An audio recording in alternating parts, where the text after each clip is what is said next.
അവർക്ക് നമസ്കാരം. ഞാൻ ഇന്നിവിടെ ചെയ്യാൻ പോകുന്നത് കരിവേപ്പിൻ്റെ ഇല കൊണ്ടുള്ള പൊടിയാണ്.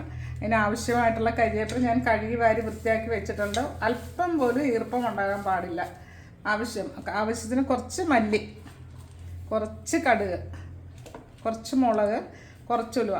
ഇനി വത്തൽമുളക് ഇല്ലാത്തവർക്ക് ഒരു വലിയ ടീസ്പൂൺ മുളക് പൊടി ഇട്ടാലും മതി.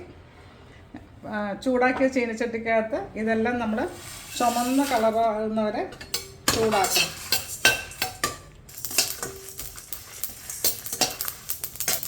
കുറച്ച് അല്പം വെളിച്ചെണ്ണ കൂടി ചേർക്കണം.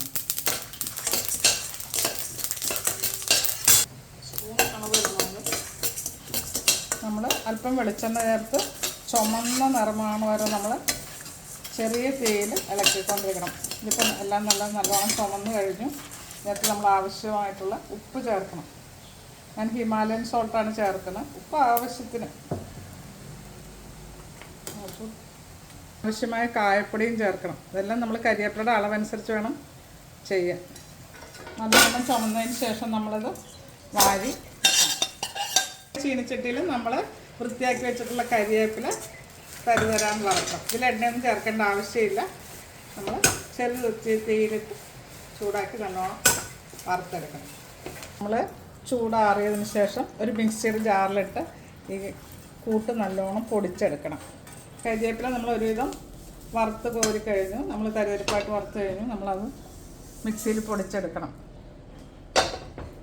നമ്മൾ ഈ കരിവേപ്പില പൊടിയിൽ നമ്മൾ കുറച്ച് പുളി ചേർക്കണം. ചെറിയൊരു നാരങ്ങ വലുപ്പത്തിൻ്റെ പുളി ചേർക്കണം.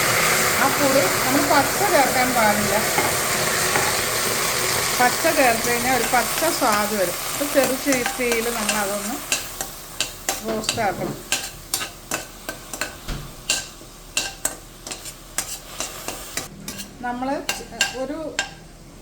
നമ്മൾ ഒരു സമയത്തെ ആവശ്യത്തിനാണെങ്കിൽ നമ്മളിതെല്ലാം അല്പം ചേർത്താൽ മതി. കരിവേപ്പിലയുടെ ഈ പുളിയുടെ വെള്ളം വറ്റേണ്ട ആവശ്യമില്ല. പക്ഷെ നമ്മൾ ഒരു 6 മാസം വരെയൊക്കെ കേട് കൂടാതിരിക്കണമെങ്കിൽ നമ്മൾ ഈ വെള്ളം വറ്റിയിട്ട് വേണം നമ്മൾ കരിവേപ്പില ചമ്മന്തിക്ക് പുളി ചേർക്കാനായിട്ട്. ഇങ്ങനെ പുളി ചേർത്ത് കഴിയുമ്പോൾ പുളിയുടെ ഒരു പച്ച സ്വാദ് നമുക്ക് മാറിക്കിട്ടും. മിക്സിക്കകത്ത് ആ മസാലക്കൂട്ടുകളെല്ലാം നന്നായിട്ട് പൊടിച്ച് കഴിഞ്ഞു. ഇത് തനിയെ പൊടിച്ചില്ലെങ്കിൽ രണ്ടും കൂടി നന്നായിട്ട് പൊടിയുമില്ല. അതുകൊണ്ടാണ് സെപ്പറേറ്റ് ആയിട്ട് പൊടിക്കുന്നത്. ഇതിനകത്ത് നമ്മളിനി കരിവേപ്പിലയും നമ്മൾ എടുത്തു വെച്ചിട്ടുള്ള പുളി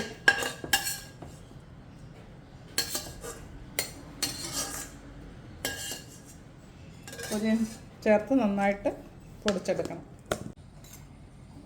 നല്ല കരിവേപ്പിലപ്പൊടി ചമ്മന്തി റെഡിയായി കഴിഞ്ഞു. ഇനി നിങ്ങൾക്കിത് കുറച്ചായിട്ടാണ് ഉപയോഗിക്കണമെന്നുണ്ടെങ്കിൽ ഇതിൽ വെള്ളം ചേർത്തിട്ട് നമുക്ക് അരച്ചായിട്ട് ചമ്മന്തിയായിട്ട് ഉപയോഗിക്കാം. പിന്നെ അല്ലാതെ തന്നെ ഇതിനകത്ത് ഒരു പാനിൽ കുറച്ച് നല്ലെണ്ണ ചൂടാക്കിയിട്ട് ഇതിട്ട് ഇളക്കി കഴിഞ്ഞാൽ കരിവേപ്പില പൊടി അച്ചാറായിട്ട് നമുക്ക് ഉപയോഗിക്കാം. നല്ല ടേസ്റ്റാണ്. നിങ്ങളിതൊന്ന് പരീക്ഷിച്ച് നോക്കുമല്ലോ.